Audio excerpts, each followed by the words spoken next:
नमस्कार दोस्तों, आप सभी का वेलकम है एजुकेशन नॉलेज चैनल में। आज डिस्कस करने वाले हैं measurement and evolution. Measurement and evolution की बात की जा रही है तो इसे समझ जितने भी इंपॉर्टेंट क्वेश्चन बन सकते हैं, है ना, वो सारे क्वेश्चन यहाँ पे लेके आए हुए हैं। और एग्जाम भी से काफ़ी ज़्यादा इंपॉर्टेंट क्वेश्चन है। जो भी क्वेश्चन यहाँ देखने वाले हैं सारे क्वेश्चंस बहुत ज़्यादा इंपॉर्टेंस है, तो वीडियो को लास्ट तक जरूर देखिएगा। और सारे यहाँ पे बताया गया है जो क्वेश्चंस, वो क्वेश्चन को एक एक करके आप सॉल्व करने की कोशिश भी कीजिएगा। तो ये टेलीग्राम ग्रुप है, इसको ज्वाइन कर सकते हैं। इसका लिंक आपको डिस्क्रिप्शन बॉक्स में मिल जाएगा, या फिर इस QR कोड को आप स्कैन करके यहाँ ज्वाइन कर सकते हैं। तो चलिए आज से क्लास स्टार्ट करते हैं।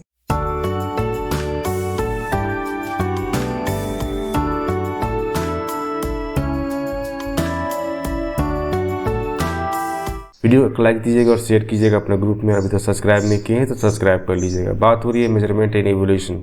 तो मेजरमेंट के बारे में डिस्कस कर चुके थे कि अगर मेजरमेंट की बात करते हैं तो मेजरमेंट किस प्रकार से उसको डिफाइन कर सकते हैं, और एवोल्यूशन की बात करते हैं तो किस प्रकार से किसी चीज़ को मेजर करने की बात होती है, उसमें एवोल्यूशन किस प्रकार से होता है, उसका मूल्यांकन किस प्रकार से करना होता है।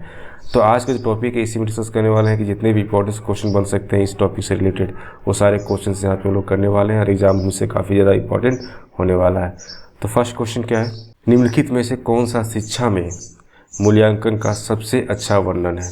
बात की जा रही है शिक्षा में, एजुकेशन में अगर हम बात करते हैं मूल्यांकन का, तो सबसे अच्छा इसको डिफाइन किस प्रकार से हम लोग कर सकते हैं, इसको डिस्क्राइब किस प्रकार से कर सकते हैं, इसके बारे में समझना है।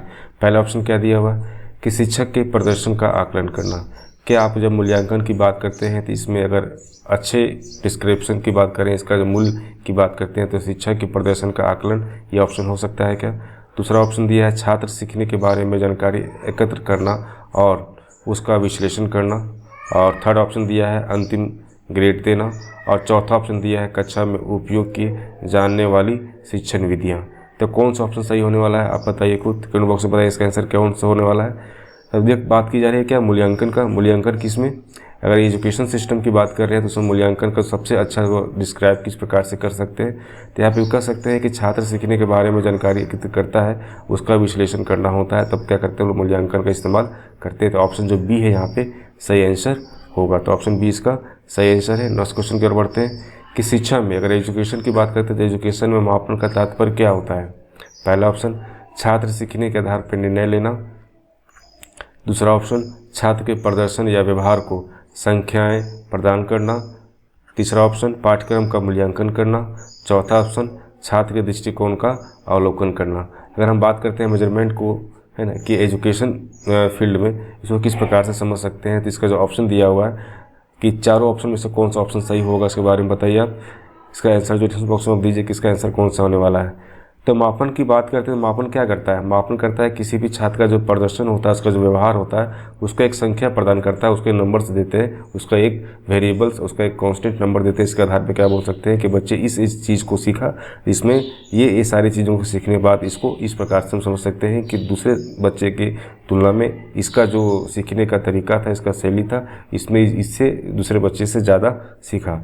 तो यहाँ पे जो ऑप्शन जो बी है यहाँ पे सही आंसर होगा। ऑप्शन बी इसका यहाँ पे सही आंसर होगा। नेक्स्ट क्वेश्चन बात करते हैं यहाँ पे, और क्वेश्चन नंबर 3 कि निम्नलिखित में से कौन सा रचनात्मक मूल्यांकन का उद्देश्य है। आप बात की जाए क्या रचनात्मक मूल्यांकन, ठीक है।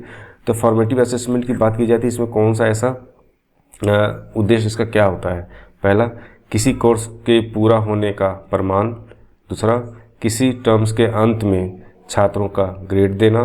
तीसरा निरंतर फीडबैक प्रदान करने के लिए छात्रों के सीखने की निगरानी करना। और चौथा ऑप्शन छात्रों की राष्ट्रीय मापदंड से तुलना करना।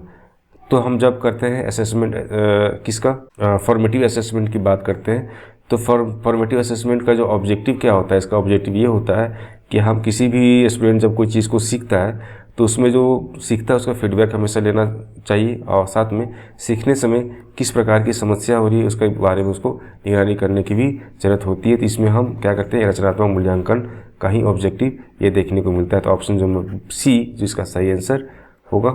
नेक्स्ट बात करते हैं क्वेश्चन नंबर 4 में, शिक्षण अवधि के अंत में जब आपका टीचिंग होता है, टीचिंग के सबसे लास्ट में सीखने के परिणामों का मूल्यांकन करने के लिए किस प्रकार का मूल्यांकन किया जाता है। ठीक है, आप जब टीचिंग करते हैं, टीचिंग करने का सबसे लास्ट मिनट होता है, जो आपका 40 मिनट का जो क्लास होता है, उस 40 मिनट के क्लास में सबसे लास्ट में जो 5 मिनट बचता है, उस 5 मिनट में जब कोई चीज़ें होती है सीखने का, जो प्रमाण का मूल्यांकन करने की बात होती है, उसमें किस प्रकार का मूल्यांकन की जाती है?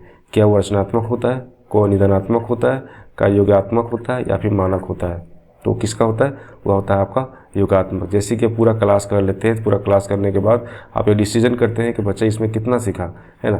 तो कितना सीखा, तो इसके बारे में कैसे पता कर सकते हैं? अब आप जब समेटिव इवोल्यूशन करते हैं या योगात्मक मूल्यांकन करते हैं, तो इसमें क्या होता है कि आप पता कर पाते हैं कि बच्चे, आप 40 मिनट के क्लास में बच्चे कितने सीखें। इसका ऑप्शन जो सी है, इसका सही आंसर होगा। नेक्स्ट क्वेश्चन की ओर बढ़ते हैं। Question number 5। क्वेश्चन नंबर 5 में दिया हुआ है कि वैध मूल्यांकन की मुख्य विशेषता क्या है? अगर हम बात करते हैं वैध मूल्यांकन, हम बात करते हैं वैलिड मेजर असेसमेंट, तो वैलिड असेसमेंट का जो विशेषता क्या होता है? पहला ऑप्शन दिया हुआ है, इसे प्रशासित करना आसान होता है। दूसरा ऑप्शन, या वही मापता है जिसे मापने का इरादा है। नेक्स्ट ऑप्शन, या सस्ता है। और लास्ट ऑप्शन, या मानक संदर्भित है। तो अगर वैध मूल्यांकन की बात की जाती है, तो वैध मूल्यांकन का सबसे अच्छा ऑप्शन अगर बात की जाती है, तो यहाँ पे ऑप्शन बी निकल के आएगा, क्योंकि वैध मूल्यांकन का मतलब यही होता है कि अगर हम कोई भी चीज़ का मापते हैं, तो मापने का इरादा क्या है, उसका मापन का मेन ऑब्जेक्टिव आपका क्या है, कि किस प्रकार से उसको मापा जाए कि लंबे समय तक वो वैलिड हो सके। तो ऑप्शन जो बी है यहाँ पे सही आंसर होगा। नेक्स्ट बात करते हैं क्वेश्चन नंबर 6 में। तो क्वेश्चन नंबर 6 में क्या दिया हुआ है कि मूल्यांकन में विश्वसनीयता से तात्पर्य क्या है? अगर हम बात करते हैं किसी मूल्यांकन का, किसी असेसमेंट का, तो उसमें आपका आता है विश्वसनीयता। उसमें उसके तात्पर्य क्या निकल के आता है, उसका क्या सेंस निकल के आता है? तो पहला ऑप्शन क्या है कि परीक्षण का कठिनाई स्तर। दूसरा ऑप्शन क्या है, किसी भी सीटिंग में परीक्षण के प्रशासित करने की क्षमता।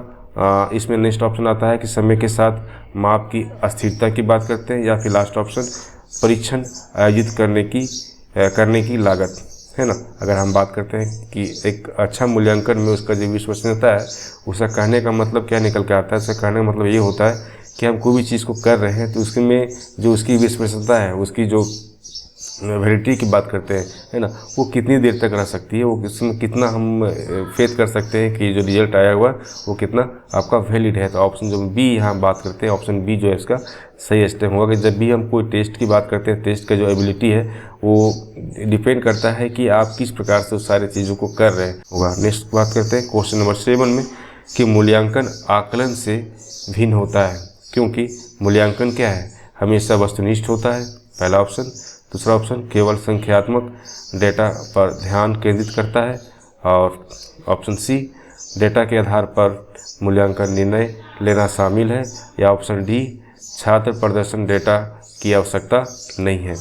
तो मूल्यांकन और आकलन के बीच के अंतर की बात कर रहे हैं, जिसमें कि मूल्यांकन का जो मीनिंग है वो किस प्रकार से निकल के आता है। तो मूल्यांकन जो है वो डेटा के आधार पर मूल निर्णय लेने में शामिल होता है। जो भी चीज़ आप करते हैं वहाँ पे, जो भी आप टीचिंग प्रोसेस के अंदर जो भी चीज़ आप कर रहे हैं, या किसी भी एजुकेशन सिस्टम में जो भी आप कर रहे हैं, तो वहाँ पे क्या होता है कि आपको डेटा लेना होता है। वहाँ पे जितना भी डेटा आप लेते हैं, उस डेटा के आधार पर क्या होता है, उस मूल्य का निर्णय में सारे चीज़ शामिल होते हैं। तो ऑप्शन सी है इसका सही आंसर होगा। नेक्स्ट बात करते हैं क्वेश्चन नंबर 8। क्वेश्चन 8 में क्या दिया हुआ है कि निम्नलिखित में से कौन सा निदानात्मक मूल्यांकन का उदाहरण है? अब बात कर रहा है निदानात्मक मूल्यांकन, है ना, डायग्नोस्टिक असेसमेंट की बात की रही थी। इसमें कौन सा इसका ऑप्शन अच्छा एग्जाम्पल यहाँ पे हो सकता है? पहला ऑप्शन, वर्ष के अंत में परीक्षा। दूसरा ऑप्शन, निर्देश शुरू होने से पहले पूर्व परीक्षण। तीसरा ऑप्शन, साप्ताहिक गृह कार्य। और चौथा ऑप्शन, कक्षा में भागीदारी। तो हम निदान की बात कर रहे हैं, हम बात कर रहे हैं ऐसे निदान, जो बच्चे के किसी समस्या होती है उसका निदान की बात की जाती है, तो उसका मूल्यांकन का अच्छा उदाहरण इस प्रकार से देख सकते हैं कि निर्देश शुरू होने से पहले पूर्व परीक्षण की जाती है। तो ऑप्शन जो बी है इसका सही आंसर होगा। नेक्स्ट बात करते हैं क्वेश्चन नंबर 9 में, कि मानदंड संदर्भित परीक्षणों का उपयोग निम्नलिखित के लिए किया जाता है। पहला ऑप्शन, छात्र के प्रदर्शन की तुलना किसी मानक या मानदंड से करना। दूसरा ऑप्शन, छात्रों की एक दूसरे से तुलना करना। तीसरा ऑप्शन, छात्रों को वक्र पर रैंक करना। और लास्ट ऑप्शन, गैर शैक्षणिक कौशल का आकलन करना। अगर हम मानदंड की बात कर रहे हैं और संदर्भित मानदंड की भी बात कर रहे हैं, तो उसमें किस प्रकार की चीज़ें आपको देखने को मिलती है? तो वहाँ पर बात की जाती है क्या कि छात्र के जो प्रदर्शन की तुलना किसी अन्य मानक या मापदंड से करना होता है। तो ऑप्शन यहाँ पे ए जो है आपका सही आंसर निकल के आएगा। नेक्स्ट क्वेश्चन की ओर बढ़ते हैं कि मानदंड संदर्भित मूल्यांकन का उद्देश्य क्या है। पहला ऑप्शन निश्चित मानदंडों के आधार पर छात्र के सीखने के परिणामों का मूल्यांकन करना। दूसरा ऑप्शन पहचानना कि एक छात्र साथियों के सापेक्ष कैसा प्रदर्शन करता है। तीसरा ऑप्शन सीखने की अक्षमताओं का निदान करना। और चौथा ऑप्शन पाठ्यक्रम कार्यान्वयन को ट्रैक करना। तो कौन सा ऑप्शन इसका सही होने वाला है। देखिए, अगर हम बात कर रहे हैं क्या एक मानदंड संदर्भित मूल्यांकन का जो उद्देश्य है उसका उद्देश्य ये होता है कि पहचानना कि एक छात्र छात्रियों के सापेक्ष कैसा प्रदर्शन कर रहा है। दैट मीन्स कर सकते हैं कि दोनों की एबिलिटी की बात की जाती है। दो तरह के डाटा होता है, या फिर बोल सकते हैं दो से ज़्यादा छात्र होते हैं। तो वहाँ पे क्या होते हैं कि जो भी चीज़ पढ़ाया जाता है, जो भी चीज़ सिखाया जाता है, जो भी चीज़ को बच्चे को लर्न करवाया जाता है, तो उसमें जो उसका असेसमेंट करने की बात होती है तो उसे पहचानना होता है कि हम ठीक है एक बच्चे दूसरे बच्चे से किस प्रकार से भिन्न है, उसकी एबिलिटी एक बच्चे दूसरे बच्चे से किस प्रकार से भिन्न है ना, इस चीज़ को पहचानने की बात की जाती है। तो ऑप्शन जो नंबर बी जो है इसका सही आंसर होगा। नेक्स्ट क्वेश्चन की ओर बढ़ते हैं। क्वेश्चन नंबर 11 प्रदर्शन आधारित मूल्यांकन के लिए आमतौर पर निम्नलिखित में से किस उपकरण का उपयोग किया जाता है। मानकीकृत परीक्षण पहला ऑप्शन, दूसरा ऑप्शन रूब्रिक, तीसरा ऑप्शन प्रश्नावली और चौथा ऑप्शन सत्य असत्य परीक्षण। तो प्रदर्शन आधारित मूल्यांकन की बात कर रहे हैं, हम बात कर रहे हैं ऐसा मूल्यांकन का है ना जो परफॉर्मेंस बेस्ड असेसमेंट की बात होती है। तो इसमें जो बोल सकते हैं कि जो मेन रूप से जो टूल यूज होता है वो टूल कौन सा है, वो टूल आपका रूब्रिक है। ऑप्शन बी जो है इसका सही आंसर होगा। क्वेश्चन नंबर 12 देखते हैं क्या दिया हुआ है। पदोन्नति निर्णयों के लिए उपयोग किए जाने वाले उच्च दाव वाला मानकीकृत परीक्षण इसका एक उदाहरण है। इसका कौन सा उदाहरण हो सकता है। पहला ऑप्शन रचनात्मक मूल्यांकन, दूसरा ऑप्शन योगात्मक मूल्यांकन, तीसरा ऑप्शन नैदानिक मूल्यांकन और चौथा ऑप्शन स्व मूल्यांकन।